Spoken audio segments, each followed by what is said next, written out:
और आज के दिन भारत का संविधान लागू हुआ। अभी भारत के संविधान का प्रियम्बल पढ़ा गया, जिसके अंदर लिखा है कि हम भारत के लोग भारत को संविधान देते हैं और जिसमें सभी की बराबरी होगी, सभी को सभी तरह की समानता होगी, सभी को सभी तरह का न्याय मिलेगा और जिसमें व्यक्ति की गरिमा होगी, आदि आदि बहुत कुछ इसमें लिखा हुआ है। आज पूरे ही देश में जो संविधान दिवस है वो बड़ी धूमधाम से मनाया जा रहा है। भारत का संविधान दुनिया के सभी संविधानों में से बड़ा संविधान है और हम सब लोग इसका बड़ी अच्छे से निर्वाह भी कर रहे हैं। लेकिन जिन मायनों में भारत का संविधान लागू होना चाहिए था वो सही मायने में लागू नहीं हुआ। उसके लिए हम सबको ध्यान देना है।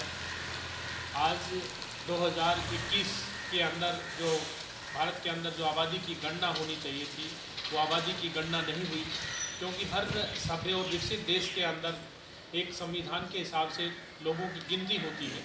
उसके हिसाब से भारत के अंदर नीतियाँ बनती है और पॉलिसी बनती है, जिससे हम अपने देश का विकास का जो सपना है उसको पूरा करते हैं। आज भारत के अंदर हम देखते हैं कि लोगों के अंदर बहुत ज़्यादा बेरोजगारी भी है, उनको बेरोजगारी का सामना करना पड़ रहा है और इसका भी कारण यही है कि हम संविधान को अच्छे से लागू नहीं कर पा रहे हैं। जैसे कि हम 1971 के सेंसस के आधार पर ही यहाँ पर विधायकों की संख्या, सांसदों की संख्या और अधिकारियों की संख्या देखते हैं। भारत के अंदर जो संस्थान हैं जिनके अंदर अस्पताल आते हैं, स्कूल आते हैं, कॉलेज आते हैं, दूसरी जो चीज़ें हैं वो सभी वर्तमान आबादी के आधार पर होनी चाहिए और वर्तमान आबादी हर 10 साल के अंदर लोगों की जो गिनती है उसके हिसाब से होती है। अगर हमारी वर्तमान आबादी के हिसाब से हमारे देश के अंदर आज सांसद होते, विधायक होते, IAS ऑफिसर होते और दूसरे अधिकारी होते, तो आज भारत के अंदर जितना चीन के अंदर सांसद हैं, जितने पाकिस्तान और दूसरे अन्य देशों के अंदर, अमेरिका में, जापान में सांसद हैं, विधायक हैं और डॉक्टर और इंजीनियर हैं, उतने हमारे देश के अंदर भी होते।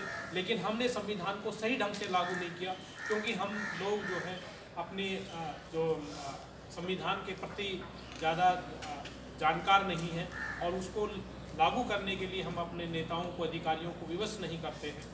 तो यदि ये वर्तमान में आबादी के हिसाब से यदि चीज़ें होंगी, संविधान को सही ढंग से लागू करेंगे तो देश के अंदर बेरोजगारी भी खत्म होएगी और यहाँ पर सब लोगों को नागरिक भी माना जाएगा।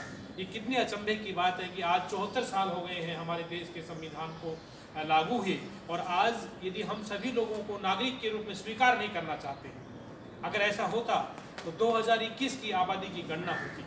आज 2023 हो गया है लेकिन उसकी गणना नहीं हुई है। तो ये हम अपने जो नेता हैं, हमारे जो उच्च अधिकारी हैं, उनके हम संज्ञान में लेकर के आए कि भाई हमारी जो वर्तमान जो आबादी की जो गणना है वो होनी चाहिए। और अभी तो जातीय सेंसस की भी आवाज़ें उठ रही हैं। भारत का जो प्रांत बिहार है वहाँ पर वो अपने स्तर पर जातीय गणना कर रहा है। जब यहाँ पर जानवरों की गिनती हो सकती है, बाघों की गिनती हो सकती है, चित्र, कबूतर, मोरों की गिनती हो सकती है, तो भारत के अंदर जातियों की गिनती क्यों नहीं हो सकती? क्योंकि भारत के अंदर यदि लोगों को अवसर प्राप्त होते हैं तो जाति के आधार पर प्राप्त होते हैं, आरक्षण मिलता है, जाति के आधार पर आरक्षण मिलता है और सभी को आरक्षण मिलने का प्रावधान है। यहाँ पर किसी जाति को छोड़ा नहीं गया है। लेकिन इसके अंदर जो लोग हैं, कुछ जो लोग हैं भेदभाव करते हैं। जैसे आज हम देखते हैं कि भारत की जो न्याय व्यवस्था है उसके ऊपर भारत की सरकार स्वयं सवाल उठाती है। भारत के जो केंद्रीय न्याय मंत्री हैं किरण रिजिजू जी, वो स्वयं कह रहे हैं कि जुडिशरी के अंदर प्रतिनिधित्व तो नहीं है, सभी जातियों का प्रतिनिधित्व नहीं है।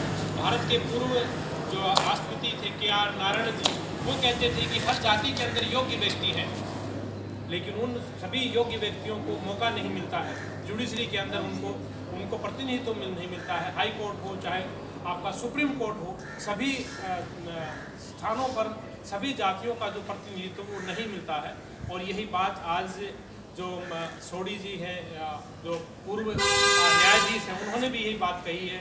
बलराम जाखड़ जी हैं जो लोकसभा के स्पीकर हैं, उन्होंने ये बात कही। सभी लोग आज यही बात कह रहे हैं कि आज भारत की जुडिशरी के अंदर एक जाति का बहुमत क्यों है, हाई कोर्ट और सुप्रीम कोर्ट में जाति विशेष के ही जज क्यों हैं। तो ये बहुत सारी बातें हैं कि भाई हम सब जो लोग हैं, हम सब की हिस्सेदारी और भागीदारी जब होएगी तो हम सब लोगों को अवसर प्रदान होंगे। भारत का जो असली मायने में जो समावेशी विकास होगा, जिसको हम इंक्लूसिव डेवलपमेंट बोलते हैं, तभी जा कर के होगा जब हम भारत के जो संविधान को सही मायने में लागू करेंगे और सब लोगों को वोटिंग में हिस्सा लेने देंगे। लेकिन आज हम देखते हैं कि आधार कार्ड हर चीज़ से जुड़ गया है।